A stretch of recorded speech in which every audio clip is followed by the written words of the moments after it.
Voilà une image plutôt inhabituelle, deux églises côte à côte, deux églises qui ont pourtant le même nom, Notre-Dame du Rosaire, et qui font partie de la même paroisse. Mais vous l'aurez remarqué, ces deux églises n'ont pas été construites à la même époque. La première date de la fin du 19e siècle, elle sera bientôt détruite pour laisser place à un centre paroissial et pastoral. Et puis l'autre église, flambant neuve, qui vient d'être terminée, qui elle sera consacrée dans quelques jours à la fin du mois. Bienvenue au Lilas, nous sommes en banlieue parisienne, en Seine-Saint-Denis, un département plein de ressources, plein d'énergie. Dans ce Hors-les-Murs, eh bien, on vous propose de vous raconter une histoire, une belle histoire. C'est l'histoire de cette église, c'est aussi l'histoire d'une communauté chrétienne bien vivante et bien intégrée ici dans cette ville des Lilas, une ville en mutation. À quoi ressemble cette paroisse? Quelle est l'identité de cette paroisse? Je vous propose de voir ce reportage de Valérie Lussang. Quand je suis arrivé comme curé, le quartier avait rien à voir avec celui qu'il est maintenant. Là-bas, c'était des vieux hangars. Ici, c'était une vieille laverie. Tout était en ruine et inhabité. C'était en 1998. Aujourd'hui, les vieux hangars et les maisons vétustes ont laissé leur place à des immeubles très modernes. Petit à petit, au fil des années, au fil des constructions, la ville des Lilas s'est métamorphosée au point d'offrir un visage bien différent de celui des années 1950. Les Lilas ont gardé très longtemps l'image d'un petit village. Tout le monde se connaissait, c'était très commerçant. Et ensuite, depuis, on va dire, une dizaine d'années, ça se construit énormément et ça change énormément. Et c'est vrai qu'on ne reconnaît plus les Lilas par rapport à ce que ça a pu être. Il y a encore des anciens Lilasiens, mais c'est vrai qu'ils disparaissent pas mal. Et c'est la population qui vient de Paris. C'est-à-dire que comme Paris n'est plus abordable, elle vient sur la banlieue, surtout sur la banlieue de Première Couronne. 20 482, c'est le nombre d'habitants que comptent les Lilas. Parmi cette population, beaucoup proviennent de l'agglomération parisienne, mais pas uniquement. À l'église Notre-Dame du Rosaire, les fidèles viennent d'horizons très divers. Je suis de la Martinique. Moi, je suis de la Galicie d'Espagne. Et la Côte d'Ivoire. Je suis d'origine syrienne. Nous venons du département de Lyon. Il y a de plus en plus de gens issus d'Afrique et puis du monde des Antilles. Mais il y a toujours dans cette paroisse une population, j'oserais dire, traditionnellement française, enracinée. Parce qu'au Lilas, on ne déménage pas comme ça, on s'installe au Lilas pour y rester. Et puis récemment, nous accueillons beaucoup de gens du Sri Lanka, de l'Inde, à cause des persécutions que vivent des chrétiens là-bas. Une paroisse très cosmopolite, voilà le visage de l'église Notre-Dame du Rosaire. Près de 700 fidèles participent à la messe, une communauté chrétienne qui a l'habitude d'en côtoyer une autre, car à 2 pas de l'église se trouve une synagogue. Les Juifs au Lilas constituent d'ailleurs la communauté la plus importante de la banlieue parisienne. En Bretagne, j'avais ma voisine très catholique.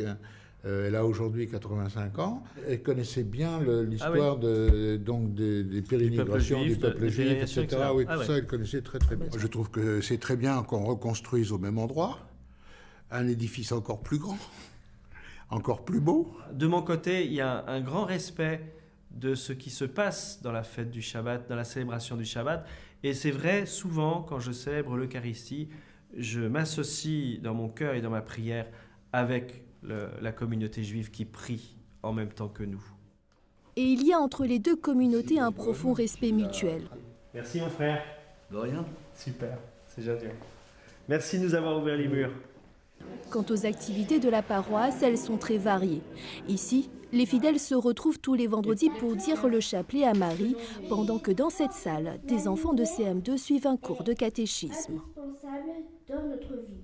Ils posent beaucoup de questions par rapport au Christ, qui est Dieu. Mais bon, c'est vrai qu'ils ont du mal à comprendre que le Dieu créateur n'est pas de père et de mère.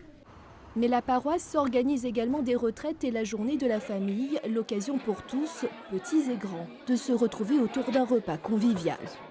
C'est bien dessiné et pour les adultes et pour les enfants, c'est très bien. C'est donc une paroisse très vivante où toutes les cultures et les ethnies se rencontrent. Une paroisse qui, après tout, n'est rien d'autre que le reflet de la population de la ville des Lilas. On découvre l'intérieur de cette très belle église ici au Lilas avec monsieur le maire et monsieur le curé, Daniel Guiraud et le père Frédéric Benoît. Merci d'être là tous les deux. Je voulais vous avoir tous les deux, c'est important parce que ce projet, vous l'avez mené ensemble. On va commencer par parler un peu d'argent, comme ça on va vite évacuer ce sujet, monsieur le maire, puisque ce sont les Lilasiens qui ont financé l'intégralité de cette église, 4,5 millions d'euros. Moi je pensais que les pouvoirs publics, depuis la séparation de l'église et de l'État, ne finançaient plus les lieux de culte. Pourquoi ? C'est le cas la plupart du temps, c'est-à-dire la plupart des lieux de culte sont des lieux privés qui procèdent d'un financement privé. Mais il y a quelques endroits, au Lilas par exemple, pour des raisons historiques de date de construction de l'édifice et de son classement à l'inventaire, l'édifice a un statut d'équipement public, comme une école, comme un centre de loisirs. Donc, à partir de là, l'entretien, les réparations, éventuellement la reconstruction, sont à charge de la collectivité locale. C'est le cas au Lilas. Et vous avez préféré, c'est vous qui avez fait le choix de construire une nouvelle église plutôt que de la rénover, puisque l'ancienne en fait était trop vieille, il fallait la rénover ou la détruire. Alors là, je parle sous contrôle de l'utilisateur principal de l'ancienne église pendant des années et des années. C'était un bâtiment extrêmement vétuste, voire même parfois dangereux. J'ai souvenir d'ailleurs que nous avons dû donner un gymnase pour pouvoir faire des messes pendant qu'on faisait des travaux de réparation. Le plafond s'était écroulé. Par ailleurs, l'installation électrique n'était plus aux normes, le sol était instable. Ce bâtiment ancien avait été conçu comme bâtiment provisoire à la fin du 19e siècle, et c'est un provisoire qui a traversé le 20e siècle. Et donc, nous avions envisagé une opération de réhabilitation, mais c'est strictement impossible compte tenu de l'état du bâti. C'est mon prédécesseur, avant 2001, qui avait lancé l'idée de la reconstruction de l'église, alors pas au même endroit, pas de la même manière. Donc nous avons mis en œuvre cette reconstruction de ce bâtiment public municipal, même si il n'est pas utilisé par la municipalité, mais par la paroisse. Donc ce qui est étonnant, c'est un bâtiment public finalement sur un terrain privé, puisque c'est le terrain de la paroisse, Père Frédéric. Alors là, il y a une expérience encore plus extraordinaire ici. C'est vrai qu'on a fait un échange de parcelles. C'est-à-dire que pour pouvoir garder l'ancienne église, il a fallu construire cette nouvelle, et cette nouvelle église est construite sur une parcelle qui appartient à l'association diocésaine de Saint-Denis, donc à notre paroisse. C'est du pain béni finalement, puisque c'est les Lilasiens pour vous, c'est les Lilasiens qui ont payé la construction de cette église. Je crois que de toute façon, l'église fait partie du patrimoine d'une ville. Alors évidemment, après, elle est affectée à un culte particulier qui est le culte des chrétiens, les cultes des catholiques, mais dans toute ville, on cherche, croyant ou pas, l'église. Alors ceci dit, il y a quand même une partie à la charge de l'église que vous allez devoir financer. C'est pas l'église même, mais c'est ce qui va être construit à côté, à la place de l'ancienne église. Alors déjà, tout l'aménagement intérieur, c'est-à-dire tout l'art sacré de cette église, est financé par la communauté chrétienne et par une souscription des dons que nous avons et que nous recevons encore aujourd'hui. Et puis il va y avoir une deuxième phase qui va être la construction du centre pastoral pour accueillir tous les lieux de réunion et le logement des futurs prêtres. Et là, c'est complètement à la charge de l'association diocésaine de Saint-Denis, donc des fidèles chrétiens. Une fois que vous avez fait le choix tous deux de construire une nouvelle église à la place de l'ancienne, comment ça s'est passé entre vous ? Comment le maire et le curé ont travaillé ensemble ? Il y a un petit jeu entre nous, Camillo Pépone, mais au bon sens du terme. C'est-à-dire que c'est vrai qu'il y a eu un pari, justement, de faisabilité, de construire cette église juste contre l'ancienne, tellement l'ancienne était fragile. Et je me souviens d'un coup de téléphone privé que j'ai donné à monsieur le maire, dire « Voilà, je vous propose ça, cet échange de parcelles, la construction de l'église, est-ce que c'est faisable ?» Quelques jours après, il m'a répondu oui, et c'est après qu'on a mis tout en service. Voilà. Il y a eu 6 ans de procédure et de faisabilité du projet. Monsieur le maire, comment ça s'est passé ? C'est un bon exemple de partenariat réussi. Ah oui, ça c'est clair. C'est-à-dire que chacun partant de son point de vue, partant aussi de ses impératifs, notamment financiers, a réussi à comprendre l'autre, à travailler avec l'autre, quoi. Et je crois que le succès d'une opération comme ça, quand il y a deux parties qui sont en co-maîtrise d'ouvrage, c'est la qualité de la relation. Bien évidemment, nous avons été les uns et les autres attentifs aux moindres détails et aux moindres incidences financières, avec des réunions parfois fort longues, parfois un petit peu compliquées, mais je crois que le résultat est là. Nous avons réussi à sortir une relation qui, à mon avis, fera date, qui est appelée à traverser les siècles. Oui, parce que justement, quand on parle, alors aujourd'hui un peu de notre société française, on parle beaucoup de laïcité, on fait très attention à pas tout mélanger. Alors je précise que vous faites partie du Parti socialiste, la municipalité est à gauche aujourd'hui. Est-ce que ça vous pose pas de problème de collaborer et de travailler avec le curé, avec l'église locale ? Ça ne me pose aucun problème. Dès lors que, vous l'avez dit, nous sommes une société de gauche avec des militants laïcs, des militants socialistes, communistes, verts et autres sensibilités, très attachés à la laïcité. Mais je considère que la liberté de conscience est le corollaire de la laïcité. Et de ce point de vue, je pense que nous avons la chance de vivre dans une société qui est certes très imparfaite, mais néanmoins libre, où chaque grande religion du livre peut s'exprimer. Elle peut s'exprimer, il faut qu'elle puisse s'exprimer dans de bonnes conditions, des conditions décentes, pas dans des caves ou pas dans des locaux vétus, exigus, dangereux, etc. Donc de ce point de vue, il n'y a aucune antinomie entre défense de la laïcité et participer à ce type d'opération. Et vos administrés, comment ils réagissent ? En sachant qu'ils les ont payés. Tout dépend des administrés. Certains réagissent très bien, d'autres réagissent très mal. Certains n'ont pas compris, malgré mes efforts d'explication, que la ville contribue à la réalisation d'un équipement religieux. Je veux dire que c'est une explication permanente à avoir, et je pense qu'il y a une partie de la population que je n'arriverai jamais à convaincre d'inciter de rénover, de reconstruire un bâtiment public. Père Frédéric. Le deuxième article de la Constitution, c'est la liberté religieuse. Donc moi, je pars sur ce principe-là, déjà. Ce sont les valeurs de notre République, de notre démocratie. Il y a une loi, celle de 1905, votée par la République de l'époque, qui n'était pas forcément une république en faveur de l'Église. Mais aujourd'hui, nous bénéficions de cette loi. Et après, moi personnellement, je fais abstraction complète de toute obédience politique avec le partenaire civil que j'ai, bien évidemment. Je suis au service d'une communauté. Il m'a été confié cette mission par mon évêque de construire cette église avec des membres de ma communauté. C'est M. Guiraud qui est mon référent au niveau civil. Ça aurait pu être une autre personne. Mais voilà, j'ai apprécié en tous les cas ce travail avec M. Guiraud. Avant de se quitter, un mot sur le choix de l'architecte, parce qu'il a bien fallu choisir un projet, un cabinet, un architecte ou des architectes. Vous avez fait ce choix ensemble ? Oui. Comment ça s'est passé alors ?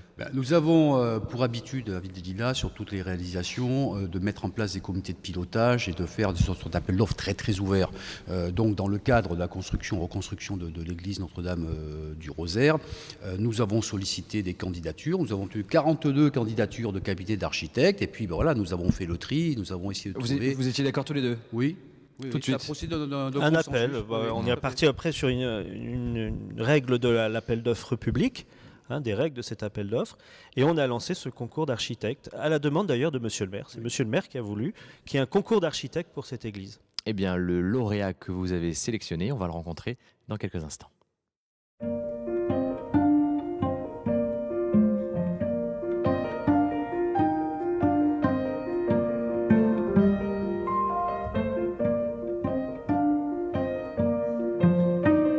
Rencontre avec l'architecte de cette église, Boris Pieczazik. Vous êtes un jeune architecte. Est-ce que c'est votre première église ? C'est notre première église. On a gagné ce concours en 2005, il y a 5 ans maintenant. On était même encore de plus jeunes architectes à l'époque. Et c'est effectivement notre premier édifice religieux. Qu'est-ce que ça représente pour un architecte, une église ? Après 5 ans de travail sur ce projet, en fait, on a le sentiment de toucher un petit peu à l'essence de notre travail. La fonction d'une église est finalement très très simple par rapport à un hôpital ou une école ou d'autres équipements. Et il s'agit aujourd'hui, avec l'architecture, d'émouvoir, de préparer le corps, de provoquer des sensations. Donc simplement avec nos matériaux qui sont le béton, la lumière, la couleur, c'est procurer des émotions. Donc on touche vraiment au cœur de notre métier, à l'essence de notre métier. Donc c'est un véritable exercice professionnel qui est une expérience assez extraordinaire. Alors, ici, on est devant l'église, à l'extérieur de l'église. Une église doit s'intégrer dans un paysage urbain déjà existant. Comment vous avez pensé ce travail ? Une église, c'est un équipement qui est majeur dans une ville, dans notre tradition et dans n'importe quelle ville de nos pays. Et donc cette église, en fait, elle doit venir s'intégrer. On a profité de la complexité de ce programme pour fabriquer une couture urbaine. Vous voyez ici des grands bâtiments assez hauts. De l'autre côté du site, des petites maisons. On a profité de ce programme pour venir fabriquer une couture urbaine, de venir se raccorder sur ces grands gabarits, se raccorder sur les maisons de la rue du Chanoine-Piquet, pour fabriquer une figure homogène qui soit en mesure de relier, de transformer le site, mais en l'améliorant. Cette rue va se transformer progressivement en rue corridor et c'était assez important que ce projet soit en mesure d'améliorer le futur espace public, cet espace public en devenir, de créer ici une respiration dans l'espace public pour que ce projet apporte un plus, au-delà de sa fonction église, pour les Lillasiens. Avec l'église pensée en verticalité, hein. Expliquez-nous ce phénomène. Alors, une église en verticalité à deux échelles. Déjà, l'échelle urbaine, l'église elle est située sur la rue Jean Moulin, qui est une voie secondaire des Lilas. Et pour qu'on puisse l'apercevoir depuis la rue de Paris, c'était assez important qu'on puisse faire émerger une grande verticale, que sera le campanile qui n'est pas encore construit, mais qui sera à peu près à l'emplacement du clocher existant, qui sera visible depuis la rue de Paris grâce aux deux inclinaisons de façade que nous avons imaginées. Donc vous voyez, cette façade légèrement en retrait, légèrement inclinée, permet de marquer ce campanile qui va se détacher dans le ciel. Ensuite, une église dans un site urbain, c'est important de la penser comme une succession d'événements pour préparer à l'entrée dans l'église. C'est une église qui va être généreusement ouverte sur l'espace public. La porte, elle sera toujours ouverte, on verra toujours l'intérieur de l'église. Et le parvis, qui est un élément fondamental de l'église, c'était assez important qu'il soit déjà qualifié. On est encore sur l'espace public, c'est un prolongement du trottoir. Par contre, ce parvis, lui, il est tenu par trois grandes verticales. Sur cette verticale du tabernacle, le campanile qui sera bientôt construit, et cette grande verticale de l'entrée. Donc on est déjà dans un espace, un premier seuil, qui marque qu'on est en train d'entrer à l'intérieur d'un site. Eh bien, écoutez, on va entrer dans cette église. Voilà, on ouvre la porte de l'église, on entre dans l'église, on va refermer la porte et là on constate tout de suite le silence, un peu d'écho. Alors ce premier espace, en fait, on n'est pas encore tout à fait rentré dans l'église, on n'est même pas dans le narthex encore, et cet espace il résonne, vous entendez ma voix résonne. Cette deuxième verticale qui fait écho à la grande verticale de l'entrée, on l'a simplement faite pour baisser la voix. C'est un premier événement. On a envie de monter la tête. C'est assez important pour nous que les gens rentrent dans cet édifice sans regarder leurs chaussures. Donc là, une lumière arrive du haut. Et le fait que ça résonne, ça incite à baisser la voix. Si vous avez une conversation normale, là, le fait que votre voix soit amplifiée, vous dites « Ah, on va baisser d'un ton ». Ensuite, on commence, on entre dans le narthex avec un chemin initiatique. Hein, c'est comme ça que vous l'avez pensé. Un chemin initiatique ou un parcours architectural. Ce qui était important, c'est compte tenu du statut très urbain, compte tenu du statut très urbain de cette église, c'était assez fondamental pour nous que toute l'entrée dans l'église en fait soit fabriquée par une série de séquences, d'événements qui préparent à l'entrée dans l'espace le plus sacré. Donc ce narthex, qui est un long espace longitudinal, qui est complètement réinterprété par rapport au narthex traditionnel, il permet de progresser vers le lieu de culte. Vous sentez qu'on monte une légère pente ici qui prépare à l'arrivée dans la nef. Cette grande verticale de lumière ici, cette lumière qui descend, qui fabrique une lumière tamisée assez confortable, assez agréable, qui est confortée par le bois des cimaises de l'autre côté, voilà, nous invite à être plus silencieux. Vous voyez qu'ici ça résonne absolument pas. Et donc voilà, on se prépare à rentrer à l'intérieur de l'église par cette succession d'événements. Ces cimaises, elles sont assez importantes de l'autre côté parce qu'on est ici dans ce narthex, donc on est dans l'église, mais on n'est pas encore dans la nef. Ces cimaises, en fait, elles laissent apparaître, elles laissent imaginer des choses qui se passent derrière. On sent déjà la lumière assez particulière de la nef. Et on voit les vitraux aussi d'ici. On perçoit des premiers vitraux au-dessus des cimaises. Et on perçoit aussi l'ombre de la statuaire qui a été positionnée dans ce mobilier. On poursuit donc notre ascension, on arrive au sommet, j'ai envie de dire, de l'église, de cette pente en tout cas, et on se retrouve face à la Sainte Vierge. Alors, cette statue de la Vierge, qui est la statue de Notre-Dame du Rosaire, qui est liée à la dédicace de l'église, elle est perceptible depuis le parvis. C'était important de mettre ici un élément de statuaire qui participe à l'architecture, qui participe à l'invitation à entrer à l'intérieur de l'église. Et cette statue, en fait, elle se détache d'un grand plan qui est éclairé en lumière zénitale, une sorte de terminaison de ce narthex, et son visage, en fait, est tourné derrière nous. Elle participe à l'architecture en invitant au retournement et à l'entrée à l'intérieur de l'église. Eh bien, on poursuit notre parcours en découvrant la nef. Voilà, maintenant on entre dans la nef, on découvre cette nef. Alors, cette lumière qu'on imaginait derrière les cimaises dont j'ai parlé, à la fin de l'ascension du narthex, elle se révèle en intégralité. Donc, une lumière assez spectaculaire parce que hiérarchisée, une lumière assez intense en partie basse, une lumière beaucoup plus douce en partie haute, avec tout le travail de Didier Sancet et d'Alice Sancet qui se découvre dans cet espace. Qui fait le vitrail. Hein. Qui a travaillé sur les vitraux. Le premier objet liturgique qui est perçu, c'est ce baptistère, qui est un lieu en lui-même. Vous voyez que le dallage au sol est blanc. Et cette pierre très simple, en fait, elle est très légèrement décalée pour simplement expliquer que ce qui se passe, c'est sur notre gauche, et que cette pierre, ce baptistère, marque une direction, la direction de l'autel. Et on se rend compte aussi, en arrivant dans cette nef, qu'on est entré du côté du cœur de l'église. Ça, c'est plutôt inhabituel. Voilà. Une fois qu'on est entré dans cette église, on comprend l'espace. On comprend que la façade monumentale qui était sur rue n'était pas une façade d'artex traditionnelle, mais la façade absidiale, l'abside de l'église qui était sur la rue. Qu'on est entré du côté du chœur, ce qui est assez rare du point de vue typologique pour une église, et que finalement toute l'entrée dans l'église va se terminer par un retournement. On va justement poursuivre ce chemin avec ce retournement. Alors, quel est-il ce retournement ? Alors, il y a un mouvement. Hein. Voilà, ce mouvement d'entrée à l'intérieur de l'église, c'était pour nous, dans notre sensibilité vis-à-vis de l'architecture moderne, un élément très important. C'est que cet espace joue avec le corps, pousse le corps à bouger dans une dynamique, dans un mouvement, et que finalement tout cet espace, il se comprend dans un mouvement et dans une dynamique. C'était un élément qui était très très important pour nous. L'espace n'est pas statique. On se retrouve ici face au chœur. On termine l'entrée dans l'église par un signe assez fort qui est un signe de conversion qu'on retrouve dans toute l'histoire de l'architecture religieuse quand on entre dans une église. Et finalement, cet espace s'offre à nous avec toute sa dynamique. Vous verrez qu'il n'est absolument pas symétrique. C'est un espace complètement dissymétrique. Par contre, il est précisément équilibré. Donc toute cette composition de béton, de lumière et de pierre, elle est conçue pour être dans un espace à la fois très stabilisé par l'autel qui est précisément dans l'axe, et tout ce travail dynamique qui raconte un grand mouvement depuis l'assemblée vers l'espace de gloire, qui est le lieu le plus sacré de l'espace. Merci Brice pour ces explications.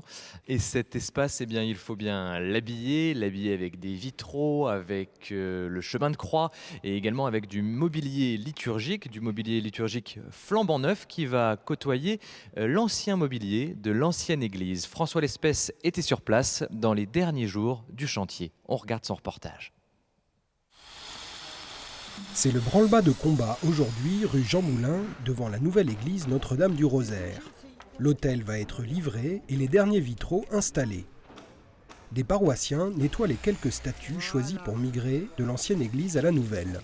Leur degré de noircissement, dû au cierge, montrait leur popularité. C'est Sainte-Thérèse qui est la première, certainement. Non, c'est celle qui était de Lourdes. Ah, c'est ça. Celle-ci. C'est Notre-Dame de Lourdes qui faisait beaucoup plus de succès.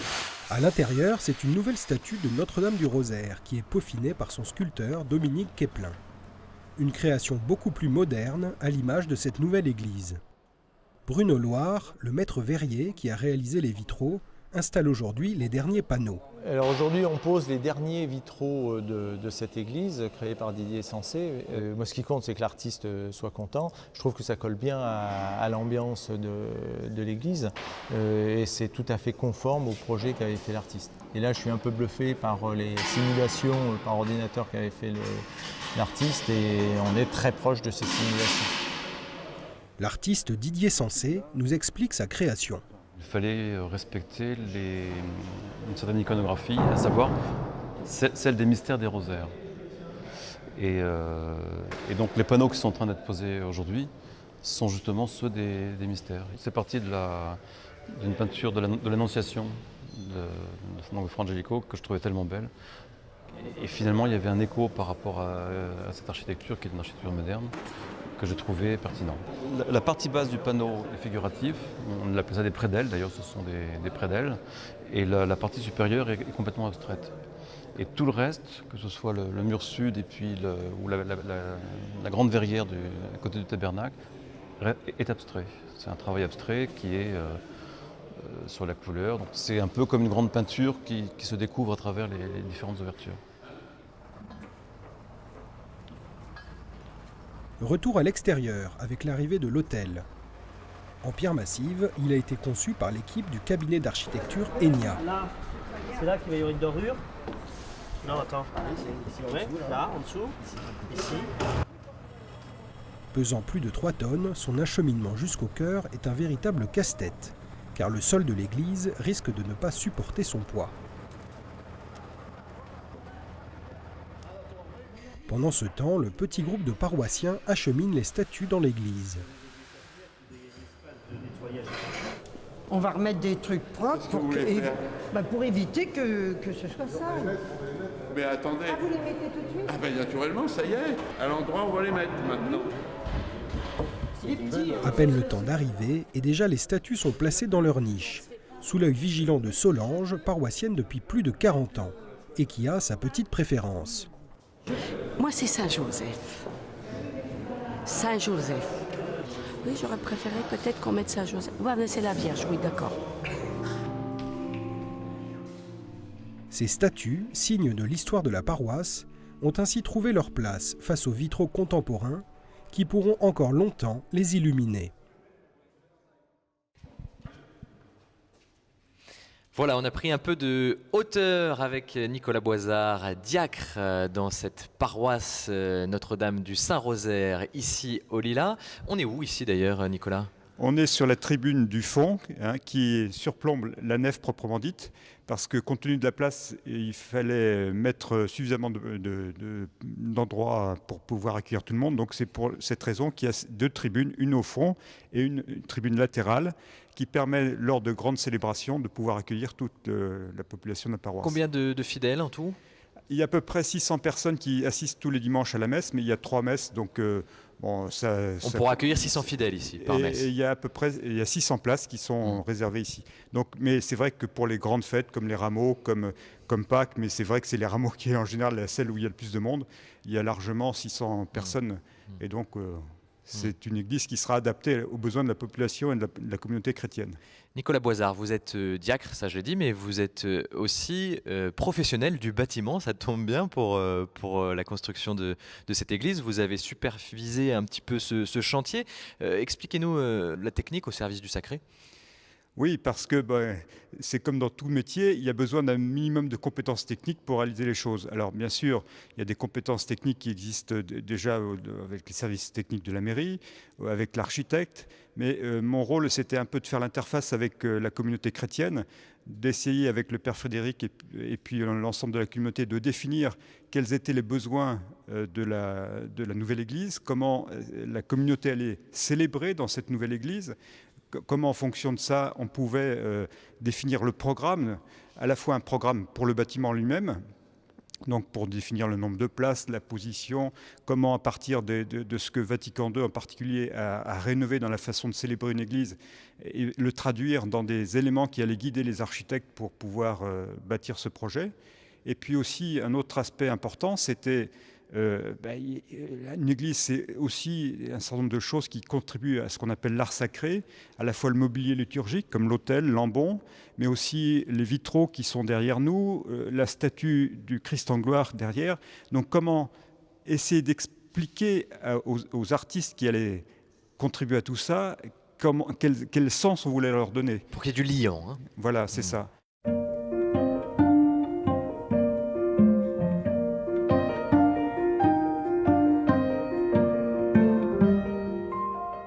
On On se retrouve maintenant dans le cœur de l'église avec à nouveau le Père Frédéric Benoît. Père Frédéric, on va évoquer le travail liturgique ici dans le cœur de l'église. Comment il s'est déroulé? Vous l'avez mené en collaboration avec l'architecte, bien sûr. Évidemment, parce que l'architecte nous donne un bâtiment qu'il a conçu, qu'il a réfléchi, certainement lui aussi au nom de sa foi. Et maintenant, il va falloir exprimer le mystère chrétien dans cette église. Et le mystère chrétien s'exprimera après par la liturgie. Donc tous les éléments qui composent cette église disent Jésus-Christ. Et au cœur, l'autel. Donc l'autel, il est au centre de tout. L'autel d'ailleurs avec les reliques du martyr Saint-Denis. Alors là, c'est un petit clin d'œil parce que dans chaque autel, on doit mettre des reliques. Et le directeur de l'art sacré de notre diocèse nous a proposé des reliques du martyr, du premier martyr chrétien de notre diocèse, Saint-Denis. Une église, c'est d'abord et peut-être et surtout une catéchèse. Est-ce que vous pouvez nous parler de ce travail autour de cette catéchèse? C'est un vrai travail de catéchèse parce que nos liturgies sont une catéchèse. Et donc je me suis dit, quand on va célébrer, chaque élément, chaque partie de cette église va devoir dire quelque chose de la foi chrétienne.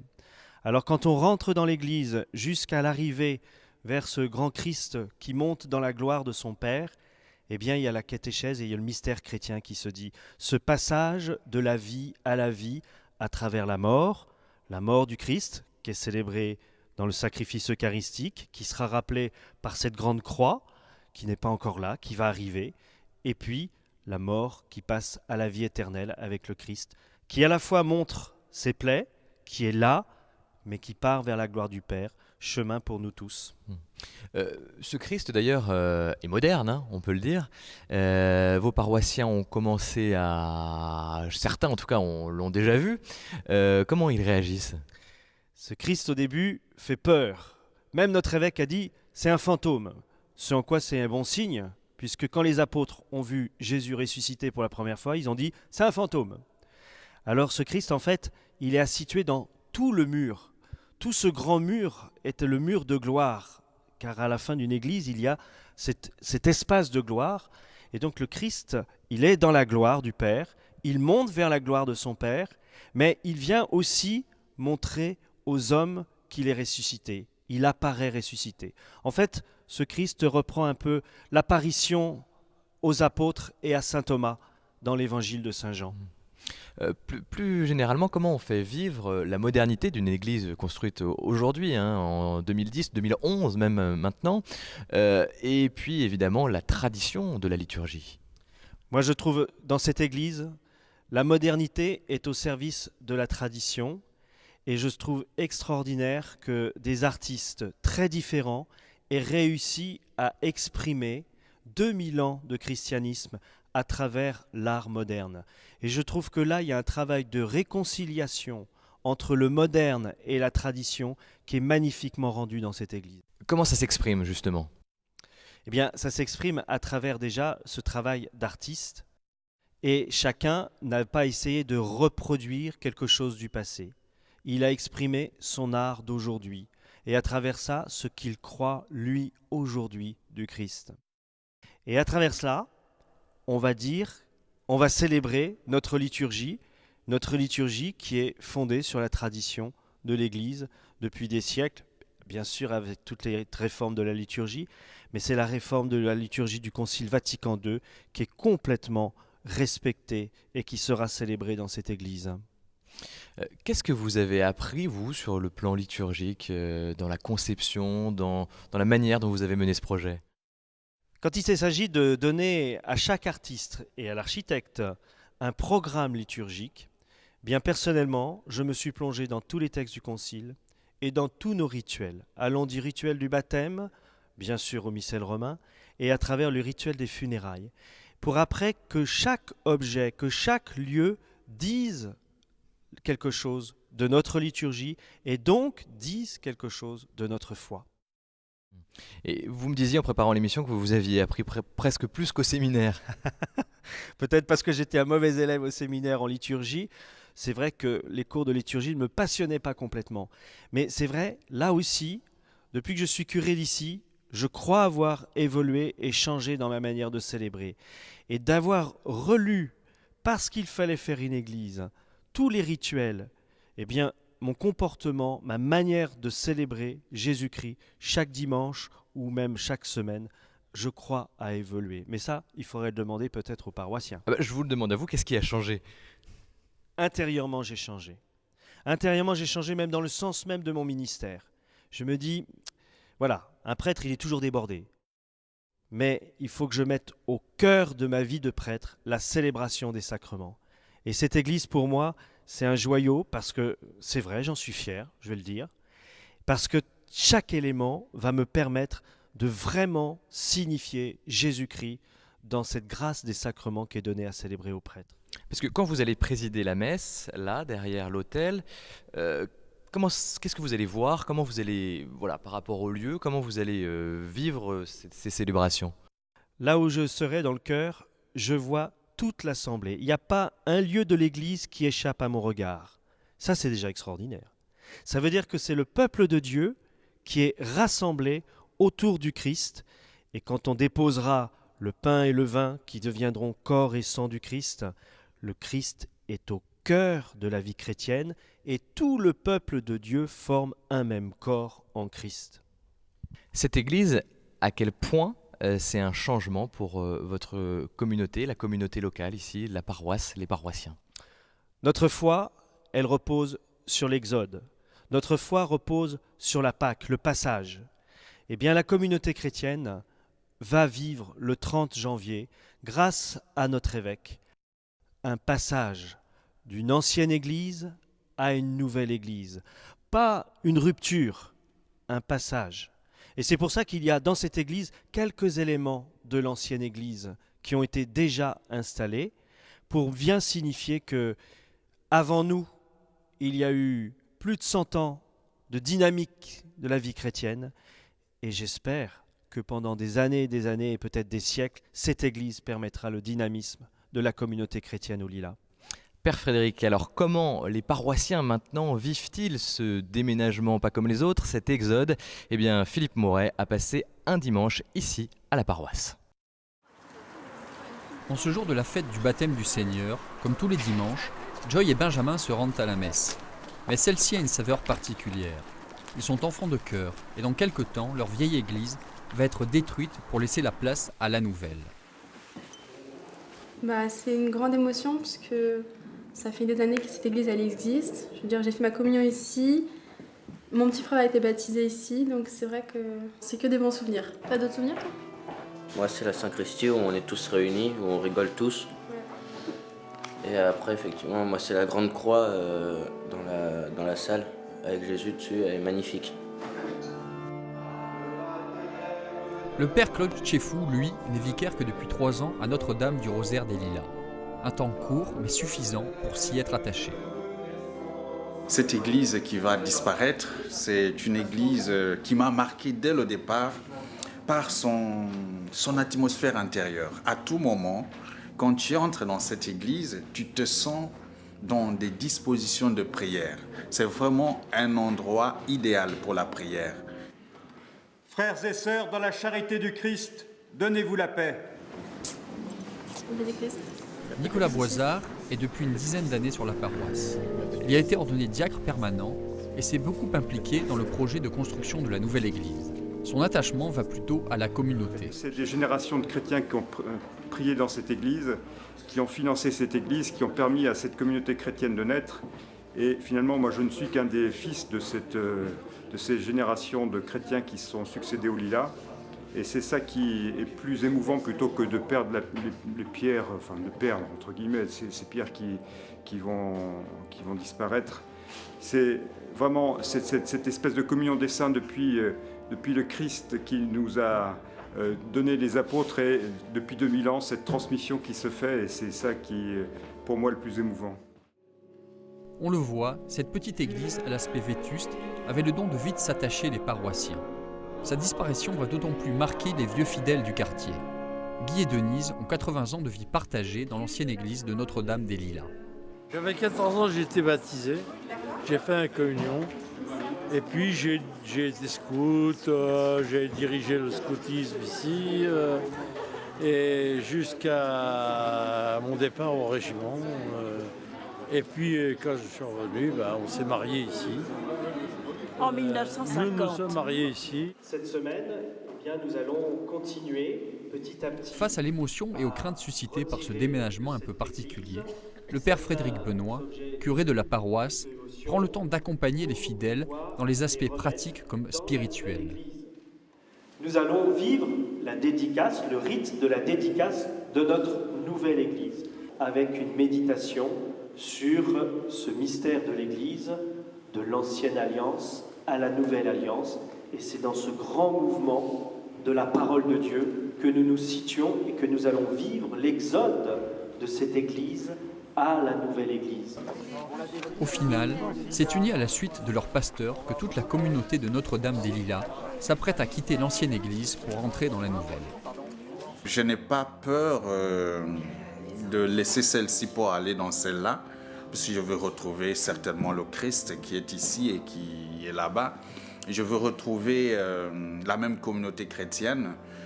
Certainement que le cadre sera différent, mais l'esprit demeure le même. Bon, on est bien sûr attaché à l'ancienne Église, mais ça ne me gêne pas qu'il y ait une nouvelle Église. En ce sens que c'est les générations futures qui en bénéficieront. Soyez les bienvenus dans votre future Église des Lilas. C'est votre Église. Alors allez vous y asseoir. Doucement, doucement. Venez. Allez.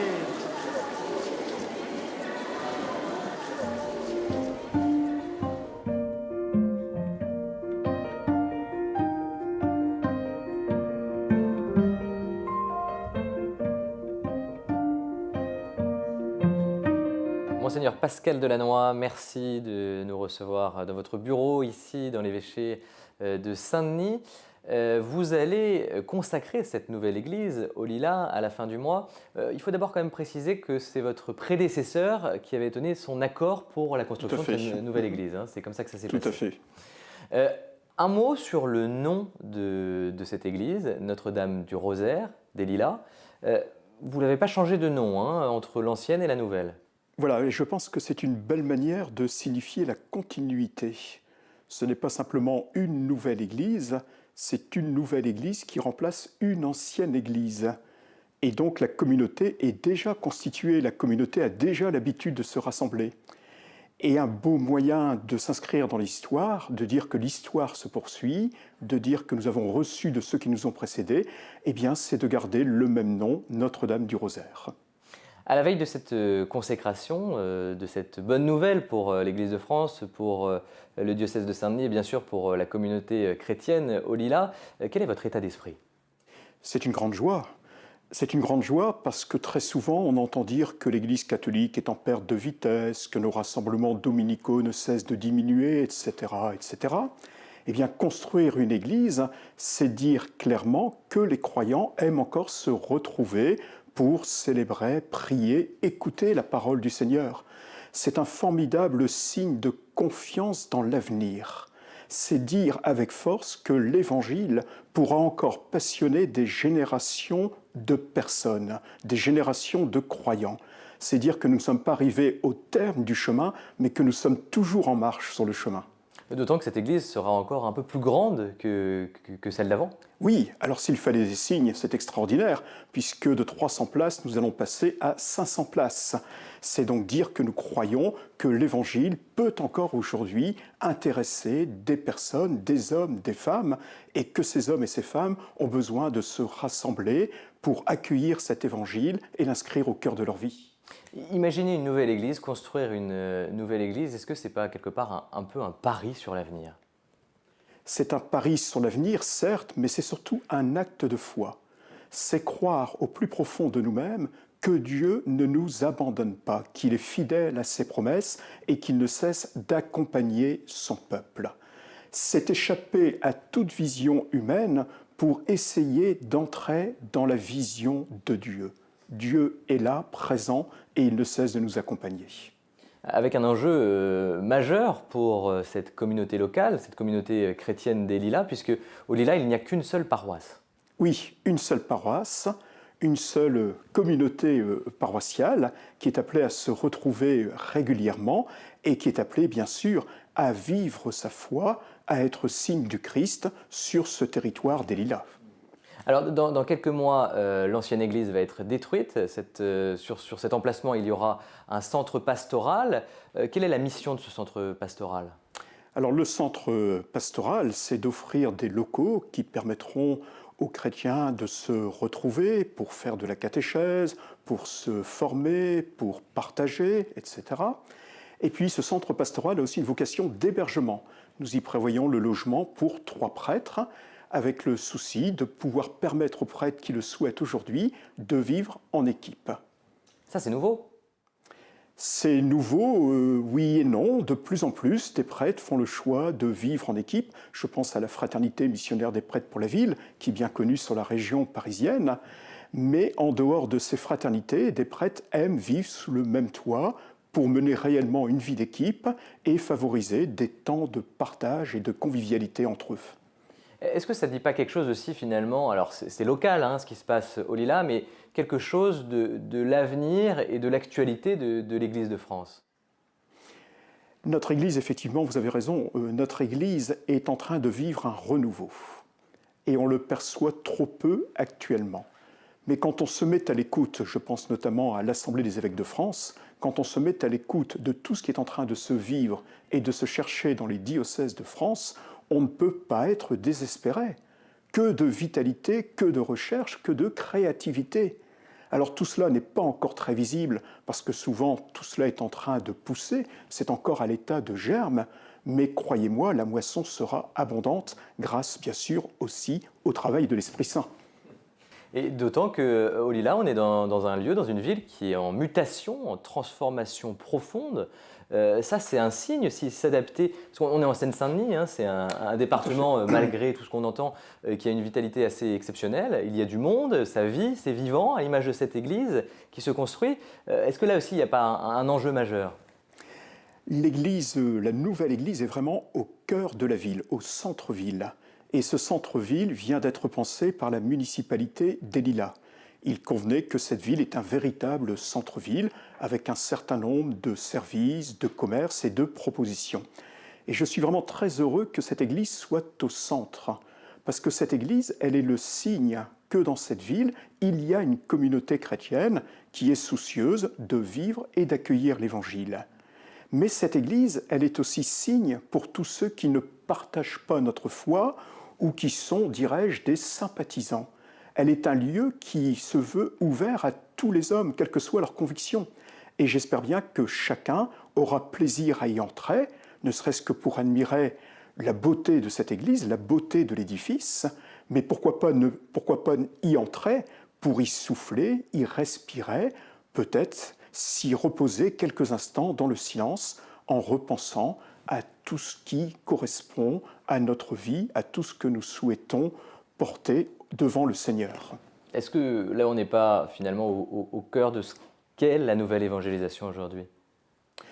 Oui, la nouvelle évangélisation, c'est bien sûr donner des signes concrets, rappeler par des signes concrets notre foi, mais la nouvelle évangélisation, cela passe bien sûr d'abord par des hommes et des femmes qui sont soucieux d'inscrire l'Évangile au cœur de leur vie, là où ils sont régulièrement présents, dans leur famille, dans leur profession, dans leur quartier.